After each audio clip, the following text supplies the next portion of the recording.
pembahasan di dalam. Kami menolak adanya dui fungsi ABRI, teman-teman.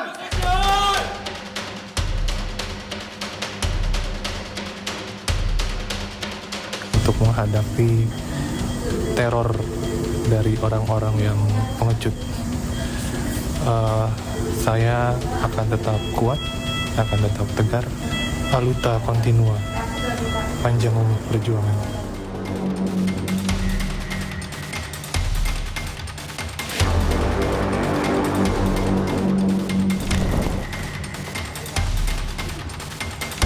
Kepala Auditorat Militer 207 Jakarta, Kolonel CHK Andri Wijaya menyebut motif penyiraman air keras terhadap aktivis Kontras Andri Yunus yakni dendam pribadi terdakwa.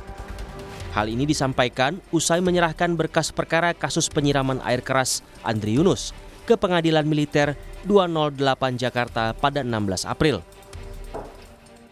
Kolonel CHK Andri Wijaya bilang, hingga pemeriksaan terakhir, keempat terdakwa yakni Kapten MPD, Letu BHW, Letu SL, dan Serda ES mengaku mereka menyimpan dendam pribadi kepada korban.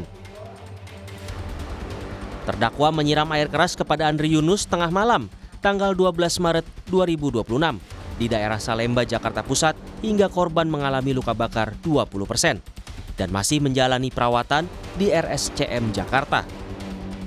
Kedua, untuk motif sampai dengan saat ini yang kami dalami melalui berita acara pemeriksaan bahwa motif yang dilakukan oleh para terdakwa ini masih dendam pribadi terhadap saudara AY ini. Demikian. Tim Advokasi untuk Demokrasi menilai pelimpahan berkas kasus penyiraman air keras terhadap aktivis Kontras Andri Yunus kepada Pengadilan Militer tidak transparan.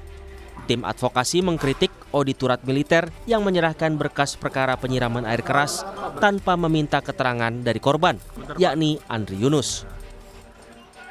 Motif dendam pribadi yang menjadi alasan 4 anggota TNI nonaktif menyiram Andri Yunus juga dinilai tidak tepat, karena Andri hanya menyampaikan pendapat kritis. Jadi ini adalah upaya hanya melokalisir di 4 saja, kemudian juga menutup pintu siapa yang menyuruh, siapa yang memerintahkan, siapa yang mendanai, ya, dan bahkan melakukan upaya pembelakan informasi dengan hanya melokalisir dendam pribadi. Jelas sekali perkara Andri Yunus tidak ada masalah pribadi dengan aktor-aktor pelaku. Yang Andri Yunus lakukan adalah kerja-kerja kritik kepada proses buat undang-undang, kerja-kerja kritik kepada revitalisasi yang sangat berbahaya buat demokrasi. Tim Advokasi untuk Demokrasi mendesak agar dalang penyiraman air keras Andri Yunus terungkap. Pasalnya, dari hasil investigasi dan pemeriksaan sejumlah CCTV, diduga aksi ini sudah terorganisir oleh lebih dari 4 orang. Pengadilan Militer 208 Jakarta memastikan sidang kasus penyiraman air keras Andri Yunus terbuka untuk umum dan akan berlangsung pada 29 April mendatang. Tim Liputan, Kompas TV.